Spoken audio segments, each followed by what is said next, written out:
Hello and welcome to the world of Matthias. Today we're going to take step 2 on this rebuild on the SG1.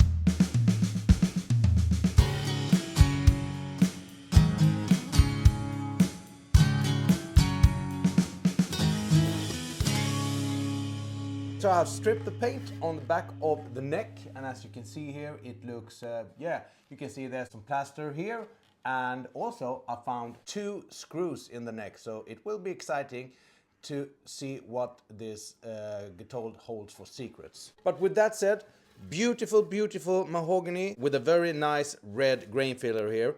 So yeah, I think this will be great. I'm hoping that I can save this neck, and if I can't, I just have to rebuild it. But firstly today we're going to take off the fretboard just to see what's underneath that. And to do that I have a iron here. I also have a metal ruler which I can just place over here just to distribute the heat a little bit better over the fretboard. And I will start down here.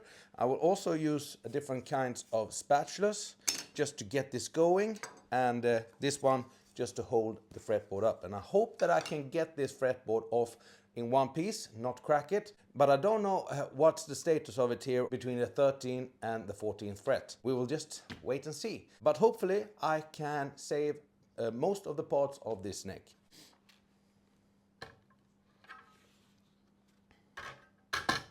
So now let's just wait for maybe 5 minutes and see if the glue will let go and if we can just loosen the fretboard a little bit. So let's see if we can get in close here.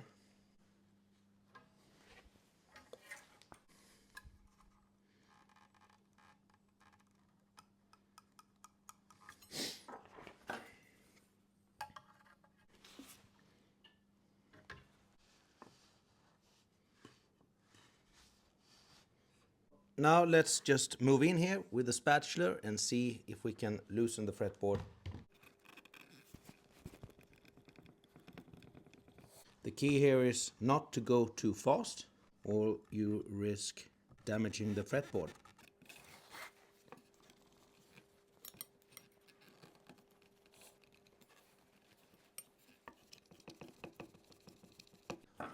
Taking off this, it didn't help me at all, so I just thought that it would go faster without this. Just some light tapping.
And here we go. This is the underside of the fretboard.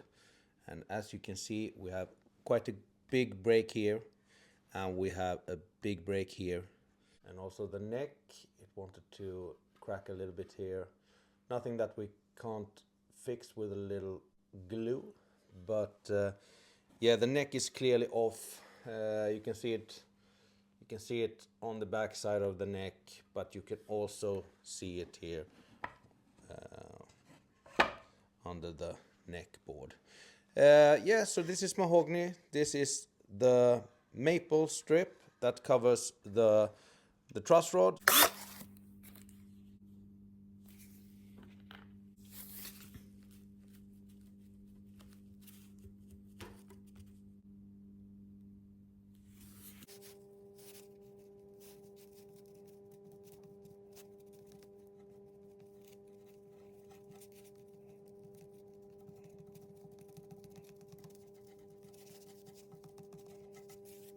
So I filled in the cavities here in the neck, both on the front and on the back, with some wood dust that I got when I sanded the neck, and then I planed it. I'm pretty uncertain on how this truss rod works, so to be sure of how it works, I need to remove this middle maple strap here. So I think I'm going to do that by hand with a chisel, and I'm going to firstly just drill out some holes here just to make it easier for me to actually carve it out.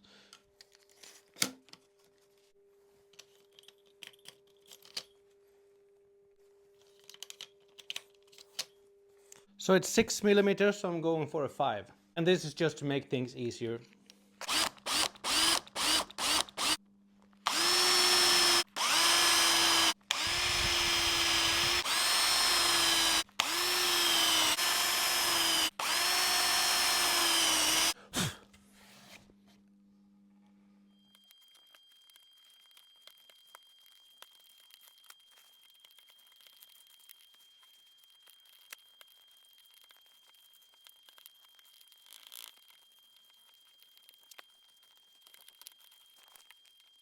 And here you can start to see the truss rod. So now I will just follow up the neck here.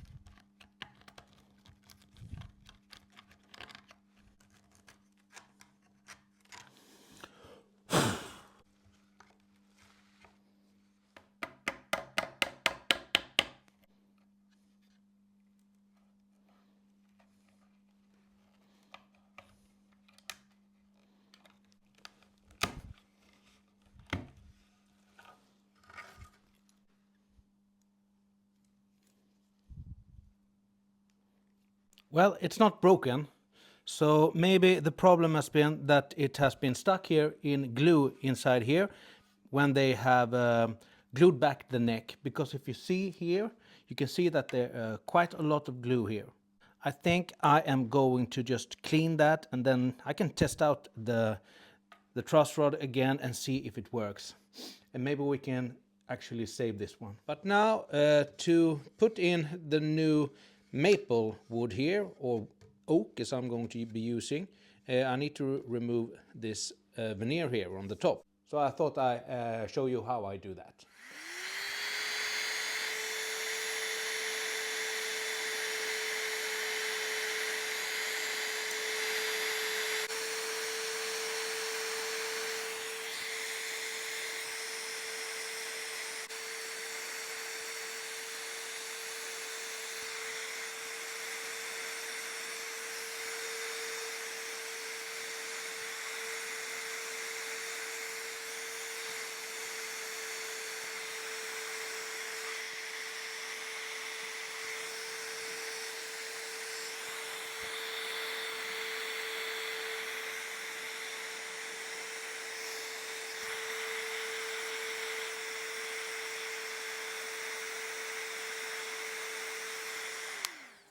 And there you go.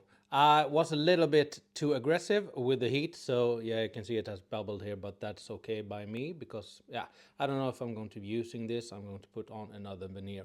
But it's, you can see here on the back how it looks. You can see it actually is a veneer. And when you spray that, when you lacquer that on that side, it becomes totally black and very nice. But it is like this before they lacquer it. So yeah, and there you go, that's the GIBSON headstock without the veneer. So now that I have taken out the maple here for the truss rod and also taking off the veneer here on the headstock, I am going to make sure that the truss rod is straight and works as it should, and then I'm going to refit this here. And then I'm going to put in a hardwood inside this channel here, but I don't have maple at home, so I'm going to use another hardwood, and that's going to be oak today. So I'm going to manufacture an oak to sit here, and I think that to sit here, and I think that that will work just fine. So now I fixed this, so it's much smoother now and it's clean, and yeah, I think that that will work nice. I've also done this wood bit here for the truss rod channel, and this one is in oak, so I think it will work great. And again, this is the truss rod channel here. So now I'm going to install the truss rod.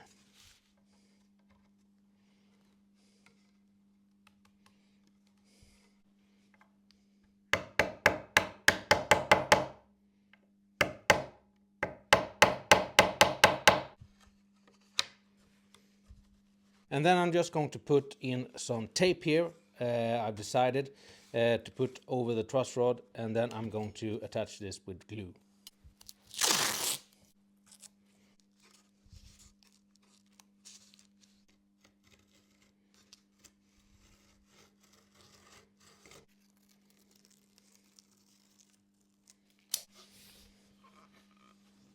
That's how it looks now. And now we can install this. So for this I'm going to use Titebond's hide glue, and yeah, so put a fair amount on this one, just push it in, and then we're going to have to wait 24 hours.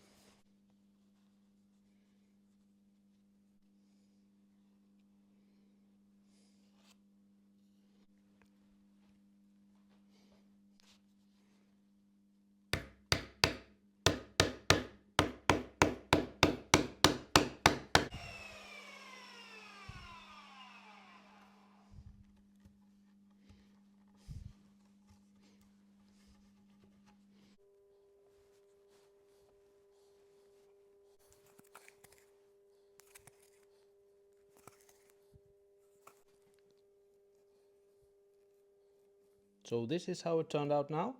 So I'm just going to let this sit, and tomorrow we will sand it down. Now I am going to plane this with a planer, and then I'm going to finish it off with sanding it, and then we're going to test the truss rod so it works. After that we can put on the fretboard on the guitar, and then we can bind it, and we can yeah, fret it and all of that, and then the guitar neck will be finished.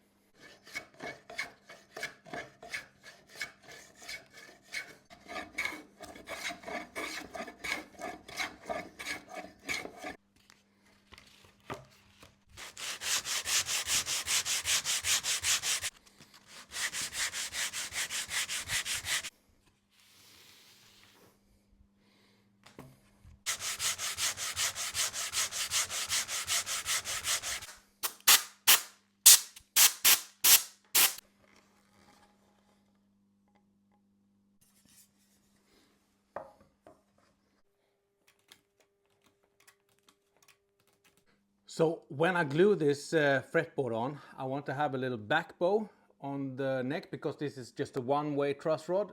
So you can just turn it and adjust it in one way.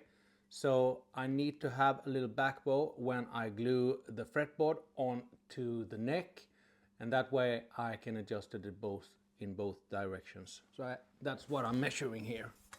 This is the fretboard that I'm going to be using. It's from Guitars and Wood in Portugal, and this is from also from there. Now this is Music Lily actually, and this is just a cream binding, plastic binding, which I'm going to use to bind the neck. So now I just have to adjust the length and also the width. So we can start by removing this bit here.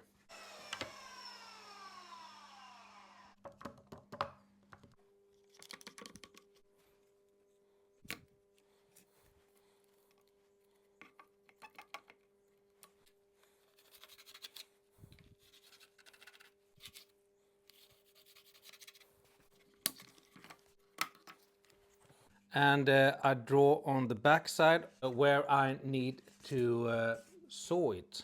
So I'm going over to my bandsaw. Yeah, so I'm finished with the fretboard here. This is the size that I wanted. It's hard to route out for the binding when the guitar neck is on the guitar, so I have sanded it down so it will fit without any routing. I will hold this for today, and I will come back to you in a future video with me fitting this, putting in the inlays, the binding, the routing of the body of the guitar, and fitting all the new parts on it, and even lacquer it. So thank you all for today. I hope you have enjoyed this video, and I hope to see you in the next one. Bye bye.